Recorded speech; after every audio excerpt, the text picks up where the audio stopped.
All right, good afternoon, everyone. My name's Andrew Decor, and it is a pleasure to be here this afternoon.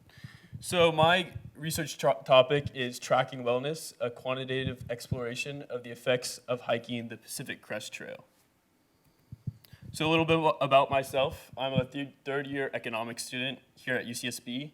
And as long as I can remember, I've been an outdoor enthusiast. I've been backpacking with my brothers, camping, and going to trips to the Sierra Nevada mountains, growing up here in Southern California. And since a very young age, I've always wanted to do a long distance through hike. So a through hike is a continuous completion of one of the three long distance trails in the United States, one of being the Pacific Crest Trail. So when I found out that my brother and I were graduating both this year, we said this would be a perfect opportunity to do it. So we set out and planned for us to complete the Pacific Crest Trail this upcoming summer. So a little background, the Pacific Crest Trail is a 2,600 mile long trail spanning from the Mexico to Canada border. And it passes through all sorts of terrain, such as the Southern California desert to the Sierra Nevadas, to the Cascade Mountains up in Washington. And this, on average, takes about 4 to 5 months to complete. So when we came up with the idea to set out to do the trail in early January, we knew that it would take a long time to complete, but also a long time to plan. So, and that's kind of where I got my idea for my research. If you look at the Pacific Crest Trail, you see all sorts of before and after photos of people going through these crazy physical transformations. Losing a bunch of weight, putting on a bunch of muscle, just looking like completely different people than they first started the trail. So what I wanted to ask in my research questions were, what are the physical and mental effects of hiking the Pacific Crest Trail, a 4 to 5 month endeavor, and what information could I gather on my hike to better prepare future PCT hikers for their own journeys? So there's two components of my research. One would be to measure my own health metrics to study how my body was affected by the hike, and also to survey other PCT hikers to measure several other health effects and variables. So when I first looked into the hike, I wanted to see what other research was out there. The first piece that really helped me out was this one study. It's the Case Studies in Physiology Impact of Long Distance Hike on the Pacific Crest Trail on arterial function and body composition. And what I got to do was look through this study and find out what I liked about it and what I thought I could improve upon. So what I pulled from this was how to study body composition, resting metabolic rate, and energy and expenditure and consumption. And how I sought to improve upon it was by adding another subject, my brother, who's going on the hike with me, to complete these tests. And instead of simply taking health metrics before and after the trail, I would take it at another point in time, about 3 months after we completed it. So the first health metric that we are looking to study is body composition. And to do so, we're working with the UCI Fitness Testing Center using DEXA scans, or dual energy X-ray absorptiometry. And that measures your body composition, including your fat and lean body mass. And what's unique about this is it's able to show you your changing composition at different parts of your body, very specific parts. And part of our methodology is testing right before the trail, right after, and again, 3 months following.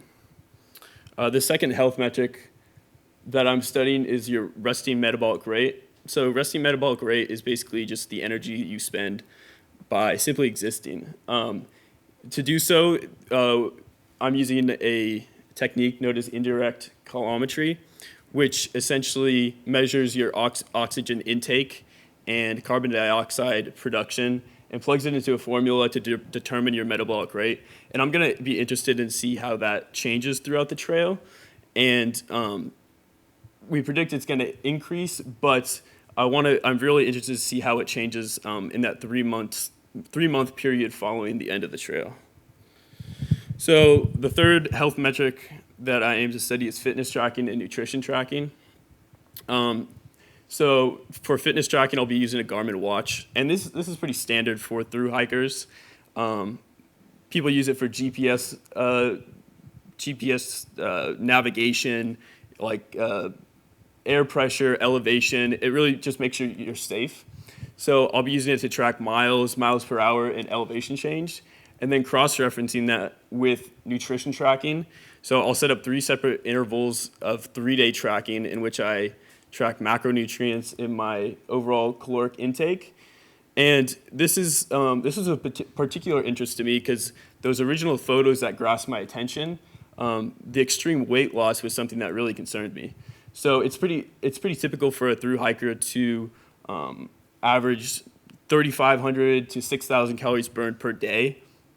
So in order to compensate that, you need highly nutriently dense foods such as Snickers bars and other highly processed foods. So the second component of my research is survey data. After the completion of the trail, I'll be sending a questionnaire to over 100 other Pacific Crest Trail hikers. And this is going to ask several questions, including information about training, speed, physical changes, mental impact, injuries, and more. And by doing so, I'm going to be able to gather quantitative and qualitative data that can answer a variety of questions.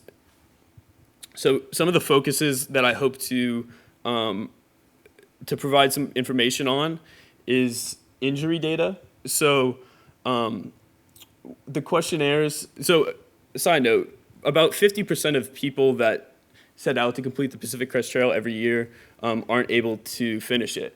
And one of the main reasons for that is injuries that happen along the trail.